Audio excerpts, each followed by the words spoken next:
Welcome back to the deep dive. Today, we are jumping straight into the commercial property sector. Specifically, we're looking at the strategic evolution of serviced offices, flexible workspaces in Scotland. And this really isn't just a local story. No, not at all. It feels like a blueprint, really, for how older commercial buildings kind of have to be handled from now on. So the sources we're looking at today, they're all about HFD, a major commercial property firm, and their pretty aggressive move to scale up their flexible workspace brand, which is called OSPA. Right. We're analyzing this recent acquisition that I think speaks volumes about what the market wants now. Things like transparency, tech, and this is the big one, sustainability. That's it, exactly. Our mission for this deep dive is to really unpack what this huge investment means. We need to get into why HFD made this specific move, what their whole integrated service model tells us about, getting a competitive edge in real estate today. The retrofitting part. And how that multi-million-pound commitment to sustainable retrofitting is basically setting a new standard for how these assets are valued across the entire industry. Okay, let's unpack this then. Let's start with the who, what, where, the deal itself. Okay. The key player, as we said, is HFD, a really prominent name in Scotland's commercial property world. And they've just picked up a sizable asset, the 65,000 square foot Mercury House.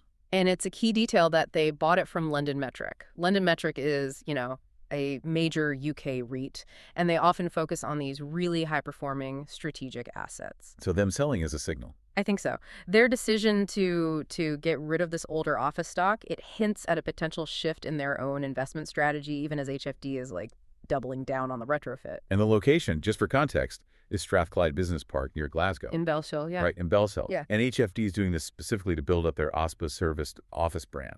But the thing that really stands out, the thing that jumped out at me from the source material, is the history of the building. Oh, absolutely. HFD actually built Mercury House themselves. Back in 1990. Way back, yeah. So they built it, they sold it, and now, over 3 decades later, they're buying it back. And see, that's more than just a real estate deal. It's a strategic vote of confidence. In their own original work. In that, but also in the strategy of retrofitting.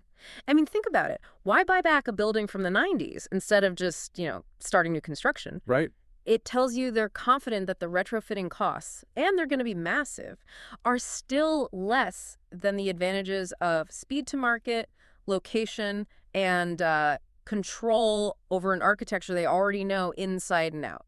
They clearly think renovating existing stock is the fastest way to meet demand. So instead of waiting years for a new build, they're just taking a footprint they know works and aggressively updating it. Exactly. Which, I guess, validates the success they must have already had with OSPA, the brand that's driving all this. Absolutely. The acquisition is a huge, necessary investment for them, and it just reflects how well OSPA has been received since it launched in, early 2024. Okay, so since OSPA's model is what's driving this expansion, let's look at that a bit closer. What's their value proposition? What problem are they actually trying to solve in the market? Well, they're solving the global pain point of hidden fees and flexible workspaces. Ah, yes. If you've ever rented a serviced office, you know the drill, the basic monthly rate. It can just balloon. OSPA's core thing is flexible space with truly transparent, all-inclusive pricing. They're trying to kill those gotcha costs.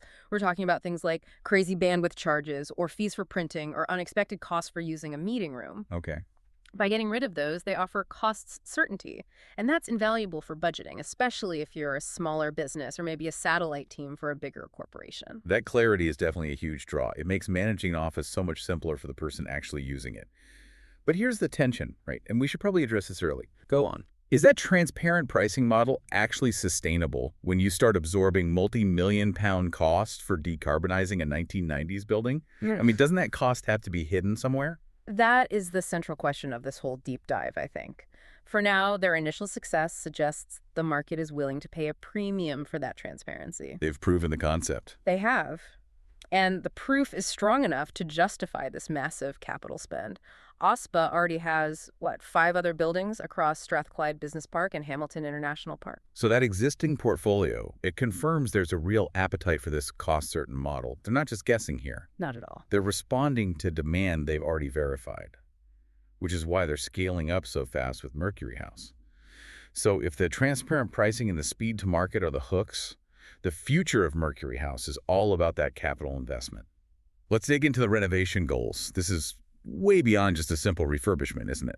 Oh, we are way beyond that. When HFD bought this older building, the mandate was like immediate and extensive. The whole refurbishment is going to prioritize massive sustainability and decarbonization. A multi-million-pound commitment. Multi-million-pound commitment, yeah. And it speaks directly to how critical it is now to improve a building's overall energy performance. We hear phrases like decarbonization effort all the time, but what does that actually mean for a building from 1990? This isn't just a new coat of paint and some new carpets. No. It's a huge capital investment in deep structural upgrades. You have to completely overhaul the energy backbone of the building. We're talking advanced energy-efficient HVAC, high-performance insulation, maybe heat pumps, Wow. and totally new monitoring systems to push the building towards, net zero-ready standards. It's expensive, it's disruptive, but it's basically non-negotiable now if you want to attract top-tier tenants. And then there's the new amenities they're planning, Mm. which all seem to support that modern mandate. Mm. They're talking about enhanced common areas, dedicated focus rooms, collaboration zones, and crucially, EV charging points. That integration is so key. The sustainability thing isn't just for show at Mercury House. I mean, OSPA's other locations already get their electricity from 100% renewable sources. It's a group-wide philosophy. Which brings us to what I think is maybe the most fascinating part of this whole story, HFD's actual structure. They're not just a landlord Not even close. or even just a developer. Mhm. They seem to be this deeply integrated service provider that controls almost every single part of the tenant's experience. That vertical integration is their competitive moat. It's their superpower. HFD has its own subsidiaries that cover the entire value chain. Like what?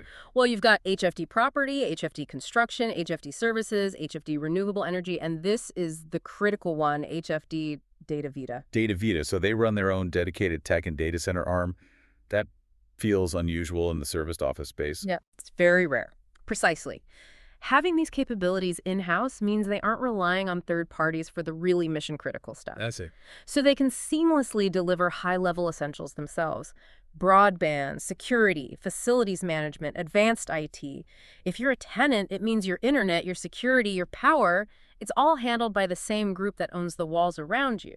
That level of control must translate to, incredible reliability. But doesn't operating your own construction, energy, and data arms, doesn't that introduce huge complexity and potentially a higher capital risk compared to a competitor who just focuses on property management and outsources everything else?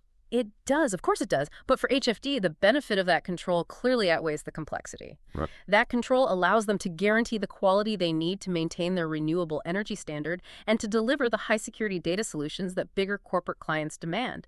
It's a level of service assurance most providers just can't match when they're juggling external vendors. So if we take a step back and summarize the key takeaway here for you, the listener, it seems like HFD's investment is showing us that the flexible workspace market, at least in Scotland and probably everywhere else, now demands three specific non-negotiable things. Yeah. You need genuine flexibility, totally transparent pricing, and immediate deep focus on sustainability that's all propped up by technology. And that decision to go out and buy an older building from 1990 and immediately throw millions at decarbonizing it, that's the strongest signal a commercial property owner could possibly receive. Right.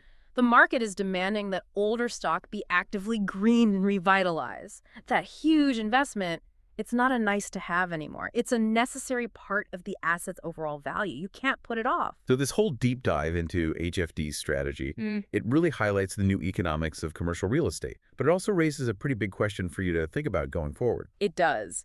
Given the really strong market demand for both flexibility and that transparent, all-in pricing.